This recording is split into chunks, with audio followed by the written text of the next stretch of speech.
जय माता दी। कैसे हैं आप सब लोग। नवरात्रि की आप सभी को बहुत बहुत शुभकामनाएं। तो इस वीडियो में मैं आपके साथ शेयर करूंगी नवरात्रि में हम शाम की पूजा कैसे करेंगे। घर पर मंदिर पर हम शाम की पूजा किस विधि से करेंगे, हमें क्या करना चाहिए क्या नहीं, और जो भोग लगा रखा है माता को थोड़ी देर के बाद हम यहाँ से उठा लेते हैं।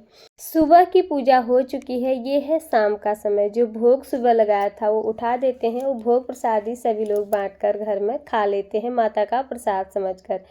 अब सुबह जो हमने हवन किया है घर पर, उसकी जो राख होती है उसे किसी बर्तन में खाली करते हैं। इसी तरह से जो भी माता रानी को हमने फूल समर्पित किए हैं, जो भी धुएं की राख वगैरह और जो धूप बत्ती लगाई है उसकी राख होती है, उसे किसी थैली में हम इकट्ठा करते हैं 9 दिनों तक, और फिर इसका हमें विसर्जन करना होता है। अगर आप ऐसा नहीं कर पाए तो घर के पौधों में भी इनको डाल सकते हैं। तो अगर आप फूल यहाँ से उठाना चाहते हैं तो उठा सकते हैं। कई लोग सुबह फूल जो चढ़ाते हैं वो शाम को सब उठा लेते हैं। मैं सुबह फूल माता रानी को जो चढ़ा रखे हैं उन्हें दूसरे दिन ही उठाऊंगी, यानी जब हम कल सुबह में मंदिर की सफाई करेंगे उसी समय ये सारे फूल यहाँ से उठाएंगे।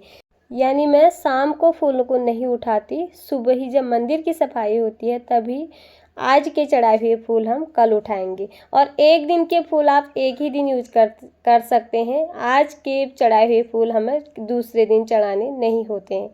तो यहाँ पर हमने जो अखंड दीपक की बात है उसे ठीक कर लिया है, उसमें घी डाल दिया है। ये 2 दीपक हमें और लगाने हैं। घर के मंदिर पर 1 दीपक हमने पहले लगा लिया है।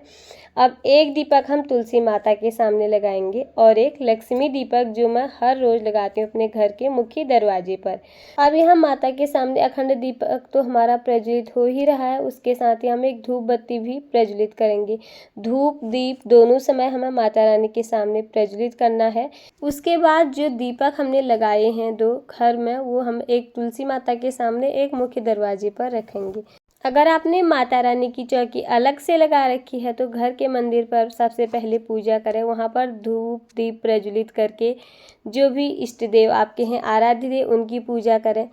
मंदिर और माता रानी के सामने दोनों तरफ हमें धूप दीप प्रज्वलित करके उन्हें भोग लगाना है।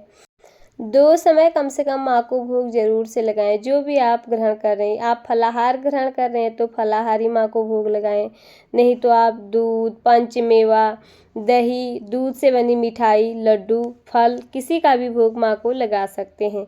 तो लड्डू गोपाल जी मेरे घर पे हैं, यहाँ पर मैं लड्डू गोपाल जी को भी मैंने दूध का भोग लगा लिया है।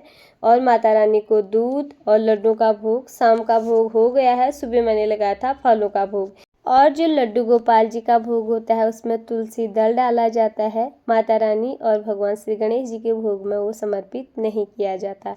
तो इस प्रकार से बहुत ही सरल विधि से मैं अपने घर में नवरात्रि के दिनों में शाम की पूजा करती हूँ। और 2 समय हमें भोग ज़रूर से लगाना चाहिए। भोग लगाने के बाद अब हम यहाँ पर माता रानी की उतारेंगे आरती। आपने अगर अखंड दीपक प्रज्वलित कर रखा है तो आरती आप दूसरे दीपक प्रज्वलित करके भी उतार सकते हैं, नहीं तो लौंग और कपूर से माता रानी की आरती उतारनी बहुत ही शुभ मानी जाती है नवरात्रि के दिनों में।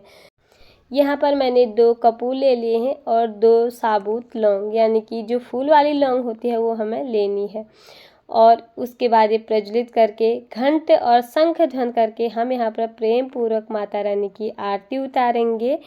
और जो हमने माता रानी को भोग लगा रखा है, थोड़ी देर भोग यहाँ पर रखने के बाद जो ये भोग है घर में सबको माता के प्रसाद के स्वरूप में बांटकर सब खा लेंगे। तो बहुत ही सरल विधि से करती हूँ मैं नवरात्रि के दिनों में अपने घर के मंदिर की पूजा। अपने अपने सामर्थ्य और समय के अनुसार सभी लोग माता रानी की पूजा में आजकल लगे हुए हैं। तो बहुत ही सरल विधि से मैंने शाम की पूजा आपको बताई। नवरात्रि के दिनों में हमें शाम की पूजा कैसे करनी चाहिए, जिसकी बहुत ही सरल पूजा विधि मैंने आपको बताई। भोग लगाने के बाद माँ के सामने 1 लोटा जल भी हमें ज़रूर से रखना होता है। इसी के साथ ही हम अपनी पूजा को संपूर्ण कर लेंगे। अगर आपको वीडियो थोड़ी बहुत भी पसंद आई, वीडियो अच्छा लगा हो तो प्लीज़ वीडियो को लाइक, चैनल को सब्सक्राइब ज़रूर करिएगा। फिर मिलते हैं किसी और वीडियो में, तब तक के लिए जय माता दी, हरे कृष्णा।